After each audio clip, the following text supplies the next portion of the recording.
때로는 어떤 사람을 만나서 마음의 상처를 받기도 합니다. 그리고 섭섭하게 그렇게 말을 하는 사람도 만날 수 있습니다. 더 나아가서 심지어 나에게 큰 피해를 주거나 고통을 주는 그런 사람도 만날 수 있습니다. 그래서 우리는 우리의 기도가 조금 더 구체적일 필요가 있습니다. 하나님, 오늘 누구를 만나도 만나는 모든 사람이 복된 만남이 되게 해주십시오.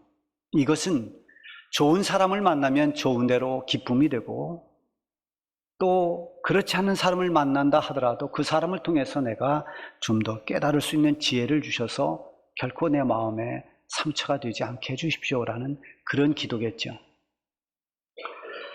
다윗의 아들 압살롬이 반란을 일으키는 바람에 갑자기 도망을 해야 했습니다. 얼마나 당황스러운 일입니까? 자기 몸에 자기 자식이 자기 목숨을 노리고 반란을 일으키는 이런 정말 이해할 수 없는 일을 맞는 것입니다.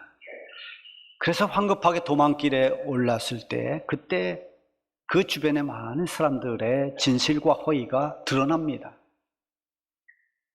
그렇게 다윗이 위기를 만나서 무너지기 직전에 그때 끝까지 다윗 곁을 지키면서 다윗과 함께했던 충직한 신하들이 있었고, 더군다나 적진에 들어가서 목숨을 걸고 위장전향을 해서 다윗에게 승리할 수 있도록 공을 세운 그런 후세 같은 그런 사람도 있었습니다. 자, 그런가 하면 이미 다윗을 배신하고 아들 압살롬의 편에 가서 전략을 꾸미는 그런 아히도벨 같은 사람도 있었고, 또 다윗이 그렇게 울며 도망가는 그 가슴 아픈 도망길에 먼지를 날리면서 돌을 던지면서 다윗을 저주하는 시므이 같은 그런 사람도 있었습니다. 시므이가 그렇게 저주를 퍼부으면서 돌멩이를 던질 때 다윗 옆에 있던 아비새 장군이 가서 목을 치자고 했습니다. 그때 다윗은 만류합니다. 아니다. 내 몸에서 난 아들도 내 목숨을 노리는데 저 사울의 친척인 저 사람이야 오죽하겠냐. 그러면서 저 시므이를 통해서 하나님이 나를 깨우쳐 주시는 것이니 그냥 내버려 두라. 내가 지금 이 원통함은 하나님이 다 감찰하고 계실 것이다. 이렇게 말합니다.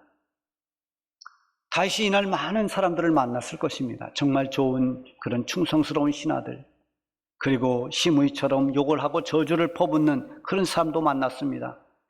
이렇게 저주하는 자로 인해서 마음은 분하고 또 원통했지만 다윗은 자신을 돌아보는 기회로 삼기도 했고, 직접 원수를 갚지 않고 모든 걸 감찰하시는 하나님께서 해결해 주시도록 그 모든 일을 하나님께 맡겼습니다.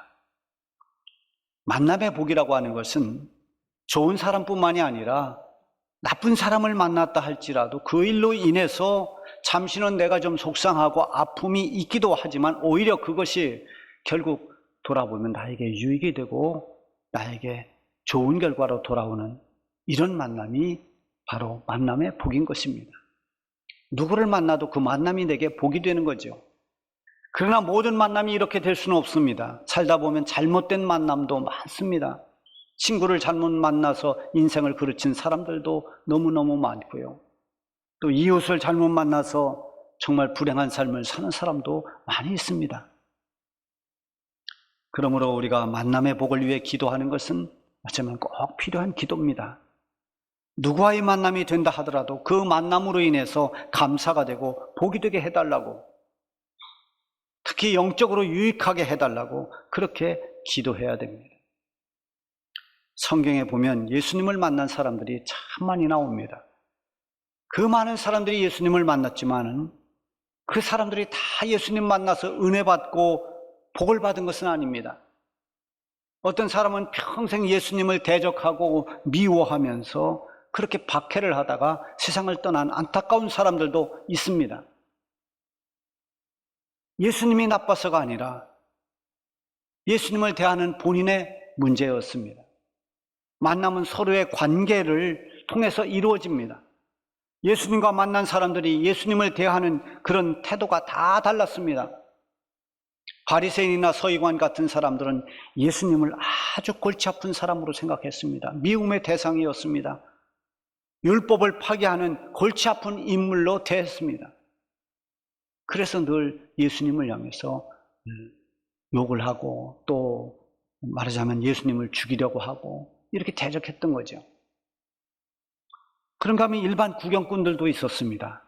예수님이 행하시는 그런 놀라운 능력을 보고 때로는 기적을 보면서 저분은 특별한 사람이다, 선지자 가운데 한 사람이다 이렇게 생각하고 예수님을 호기심을 가지고 구경거리로 삼으면서 따라다녔던 사람들도 많습니다. 대부분의 군중들입니다.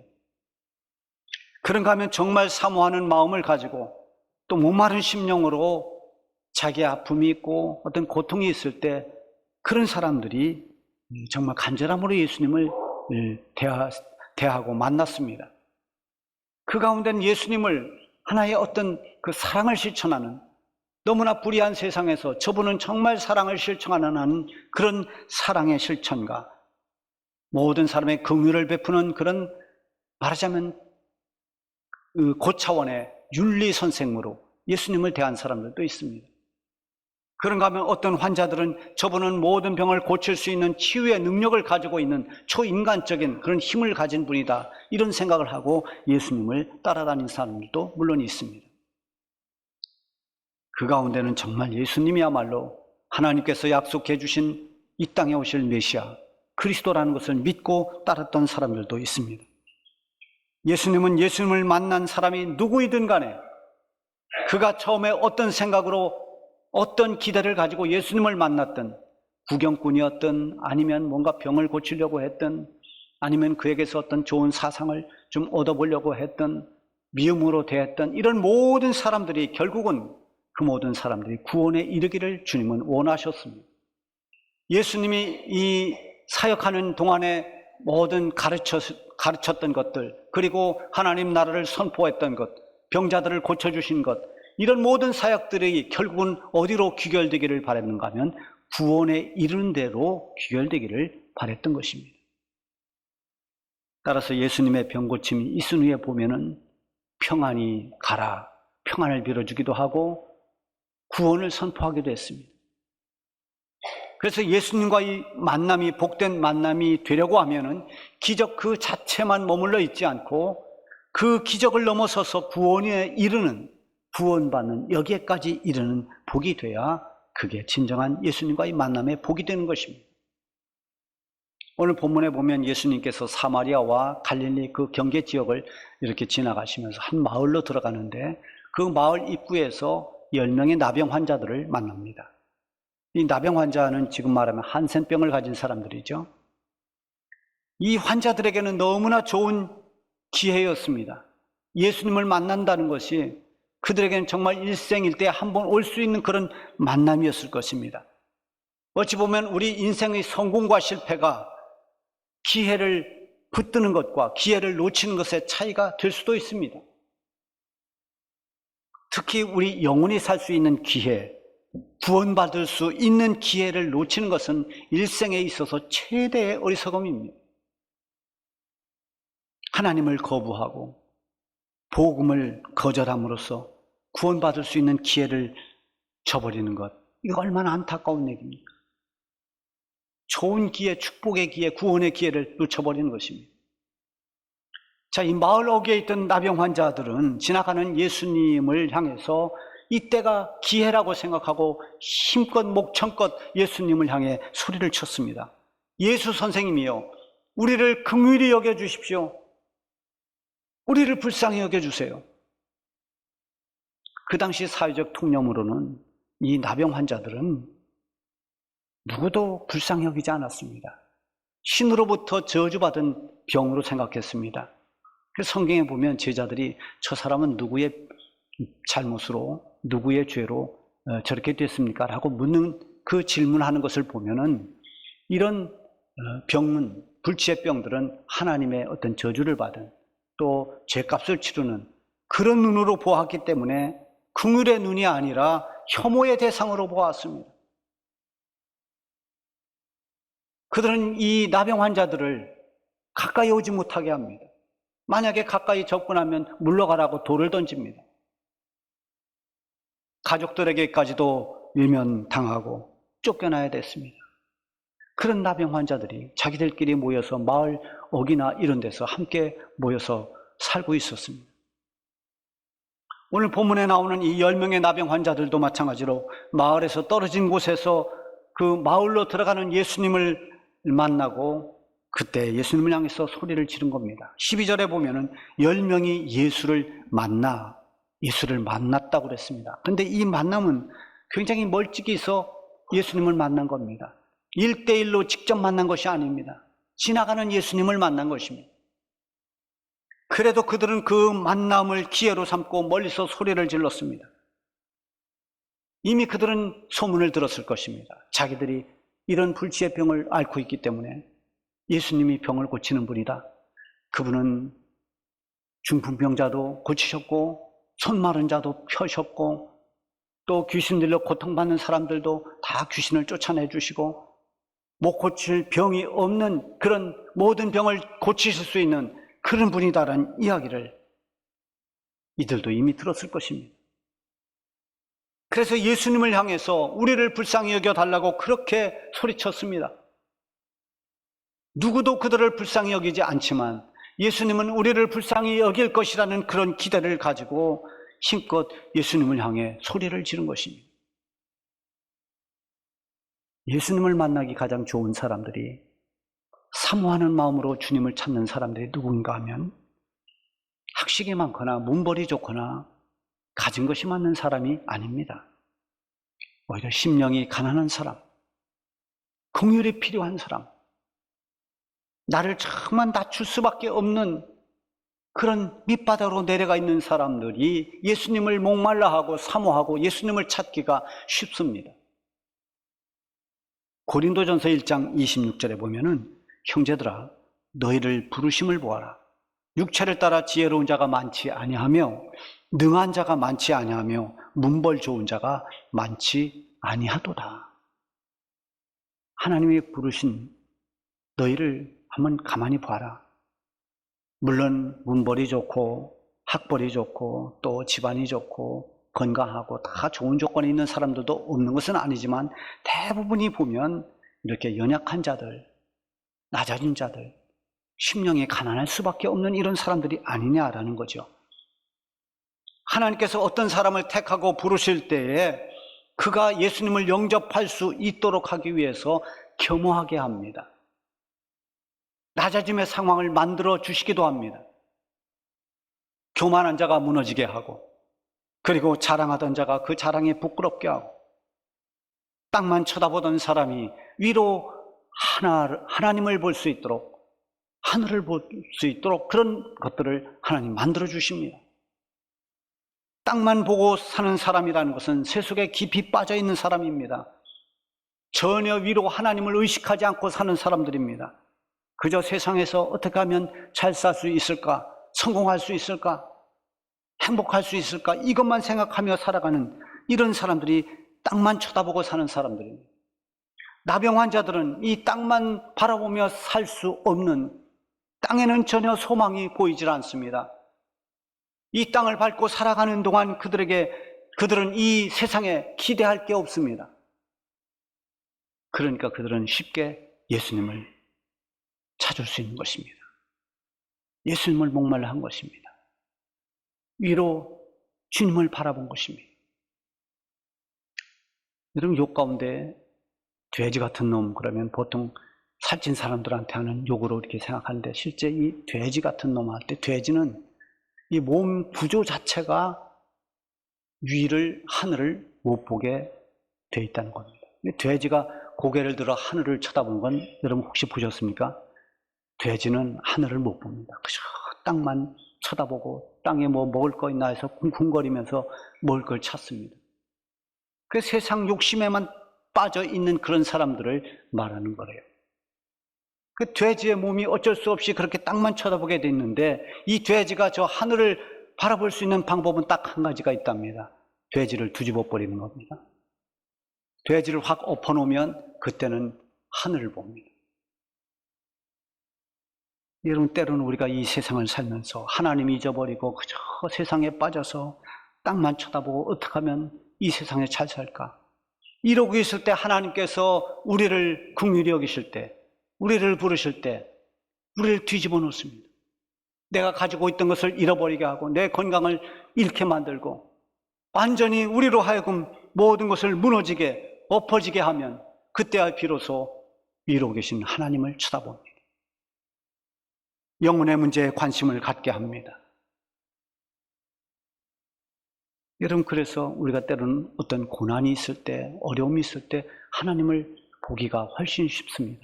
하나님을 찾기가 훨씬 좋습니다.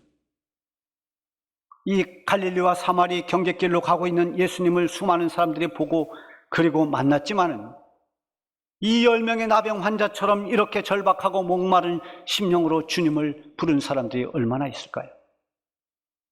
삶의 밑바닥에서 주님의 긍휼을 구하는 그들의 간절한 그 마음, 그것을 주님은 보셨습니다. 주님은 언제나 간절한 마음을 가지고 주님을 찾는 사람들을 보시는 분입니다. 그래서 주님은 그냥 지나치지 않으시고 가던 발걸음을 멈추고 그들의 부르짖음에 화답해 주십니다. 자, 14절 말씀에 보면은 보시고 이르시되 가서 제사장들의 너희 몸을 보이라 하셨더니 그들이 가다가 깨끗함을 받은지라. 자, 그들이 제사장에게 갈 일은 한 가지밖에 없습니다. 그들의 병이 완전히 나았을 때에 그때 제사장에 갈 수 있습니다. 가서 자기의 나병이 깨끗이 나은 것을 확인받는 것입니다. 자, 그렇다면 제사장에게로 가라고 하는 것은 이 예수님의 말씀은 너희들 병이 나았다는 선언입니다. 그래서 절차상 제사장에 가서 그 나은 몸을 확인받으라는 거죠. 그런데 이들의 병이 나은 시점이 언제입니까? 그들이 가다가 깨끗함을 받은지라. 가는 도중에 그들의 몸이 깨끗하게 치유되고 완전히 나았습니다. 예수님께서 말씀하시는 그 순간이 아니라 예수님의 말씀을 듣고 그 말씀대로 믿고 순종하여 달려갈 때에 그때 병이 나았다는 것입니다. 여기서 예수님이 보려고 하는 것은 그들의 믿음입니다. 예수님의 말씀의 뜻은 너희 병이 나았다 이런 건데 정말 그 말씀을 믿고 그들이 제사장으로 가는가? 그 순간 그들의 몸은, 예수님이 이 말씀을 하시고 난 그 순간에 그들의 몸은 아직 병이 나지 않았습니다. 여전히 그대로입니다. 자기들이 가지고 있는 그 흉한 모습 그대로 보였습니다. 그럼에도 불구하고 예수님께서 말씀하신 그 말씀을 믿고 제사장으로 향하여 달려갈 그때 가다가 병이 깨끗이 나았습니다. 그들이 만약에 자기들의 몸을 보고서 아니 낫기는 뭐가 나? 여기 고름이 그대로 흐르고 있는데 이거 봐 그대로잖아. 이 상태로 제사장에 갈 필요가 뭐가 있어? 이러고 만약에 그들이 믿지 않고 불순종했더라면 과연 그들은 어떻게 됐을까요? 다행히 10명 모두가 다 믿고 달려가다가 자기들의 몸이 치유된 걸 느꼈습니다. 몸이 확연히 달라진 것을 그들이 알았습니다. 아, 몸이 나았구나. 무슨 병이든지 조금 아프다가 나오면 금방 몸이 느껴집니다. 우리가 감기만 걸려도 기침을 하고 콧물이 나고 그러다 감기가 또 그치면 몸이 이 컨디션이 벌써 달라집니다. 느낍니다. 작은 병도 나오면 느끼는데 이 나병이 완전히 치유됐는데 그들이 왜 그것을 느끼지 못했겠습니까? 그들이 알았습니다. 자기들의 병이 나은 것을 알고 얼마나 기뻤겠습니까? 빨리 달려가서 제사장에게 자기들의 몸을 보여주고 싶었습니다. 지금까지 나병 환자로 서러움을 겪었던 그런 모든 서러움의 덫을 벗어버리고 싶었을 것입니다. 자, 이런 상황에 가던 길을 멈추고 다시 돌아온 한 사람이 있습니다. 15절 16절에 보면 그 중에 한 사람이 자기가 나은 것을 보고 큰 소리로 하나님께 영광을 돌리며 돌아와 예수의 발 아래 엎드려 감사하니 그는 사마리아 사람이라. 여러분, 어찌 한 사람만 자신이 몸 나은 것을 알았겠습니까? 10명 모두가 다 자기가 나았다는 것을 알았습니다. 그런데 그 10명 가운데 단 한 사람만이 하나님께 영광을 돌리며 예수님께로 돌아왔습니다. 그리고 자신의 병을 고쳐주신 예수님 발 아래에 엎드려 감사했습니다. 오늘 이 본문이 예수님의 많은 사역 가운데 하나님의 말씀인 성경에 기록된 이유가 있을 것입니다. 오늘 이 본문 말씀에서 강조하려고 하는 메시지는 무엇일까? 주님은 무엇에 관심을 가지고 계셨을까? 그러기 위해서 17절 이하의 말씀들을 우리가 귀담아 듣고 그 말씀을 묵상해 보면 그 이유를 알게 됩니다. 먼저 17절 18절에 보면 예수께서 대답하여 이르시되 10사람이 다 깨끗함을 받지 아니하였느냐? 그 9은 어디 있느냐? 이 이방인 외에는 하나님께 영광을 돌리러 온 자가 없느냐? 자, 돌아온 사람 한 사람, 그가 예수님 발 아래 엎드려서 한 말이 무엇일까요? 예수님 감사합니다. 저의 이 모든 병이 깨끗이 낫고 건강을 되찾은 것은 오직 주님의 은혜입니다. 주님이 저를 치료해 주셔서 제가 이렇게 나병으로부터 해방됐습니다. 주님 정말 감사합니다. 몇 번이고 주님 앞에 감사하다는 말을 했을 것입니다. 자신이 고침받은 이 모든 것이 주님의 은혜인 줄로 알고 주님께 감사하는 것, 이것을 하나님께 영광을 돌렸다라고 주님이 말씀하십니다. 주님께서 10사람에게 기대했던 것은 은혜에 감사할 줄 아는 것이었습니다. 우리는 다 하나님의 은혜를 받습니다. 그런데 은혜를 받은 것으로 족합니다. 정말 그 은혜에 우리는 얼마나 감사하며 살아가는가? 여러분, 주님께서 이 10사람 모두에게 은혜에 감사할 줄 알기를 기대했는데 돌아온 사람은 한 사람뿐이었습니다. 주님은 그냥 가버린 그 9은 어디 있느냐고 찾습니다. 그 9이 어디 있느냐? 이건 질문이 아닙니다. 그 9으로 인해서 주님의 마음이 너무나 안타까운 것입니다. 믿음의 사람들은 은혜에 대한 감사를 잊지 말아야 됩니다. 은혜를 은혜인 줄 깨닫는 믿음이 있어야 됩니다. 믿음이 성숙할수록 커지는 것이 무엇인가? 그것은 감사입니다. 여러분, 믿음이 좋은 사람들의 입에서 나오는 단어는 감사라는 단어가 많이 나옵니다. 심지어 내가 어려움을 당했어도 감사하다고 말합니다. 그건 정말 성숙한 믿음입니다. 돌아와 주님께 감사한 사람은 육체의 병만 고친 게 아닙니다. 더 큰 소중한 은혜를 받았습니다. 19절에 보면 그에게 이르시되 일어나 가라. 네 믿음이 너를 구원하였느니라. 네 믿음이 너를 구원하였느니라 하시니라. 구원하였다라고, 너는 구원받았다라고 선포합니다. 이 사람은 감사를 통해서 예수님과 이 만남이 단순한 병을 고치는 것을 넘어서서 구원에까지 이르는 최고의 만남이 되었습니다. 성경에 예언된 마지막 때의 징조가 많이 있습니다만 그 가운데 특징이 뭐냐면 불법이 성행하고 사랑이 식어질 것이다. 그리고 또 하나는 사람들이 감사하지 않는다. 이게 마지막 때의 중요한 특징 가운데 하나입니다.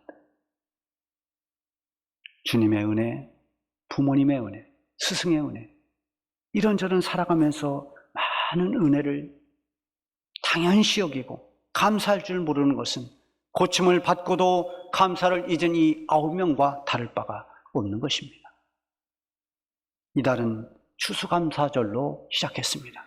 감사로 출발했습니다. 잊었던 감사를 우리가 회복하고 더 풍성한 감사의 삶을 살자는 의미로 이번 11월이 감사의 달이기도 합니다. 이번 달뿐만이 아니라 우리가 살아가는 우리의 모든 삶 전체가 감사로 충만해서 감사하는 자에게 주시는 주님의 더 큰 은혜가 여러분들에게 있기를 바랍니다.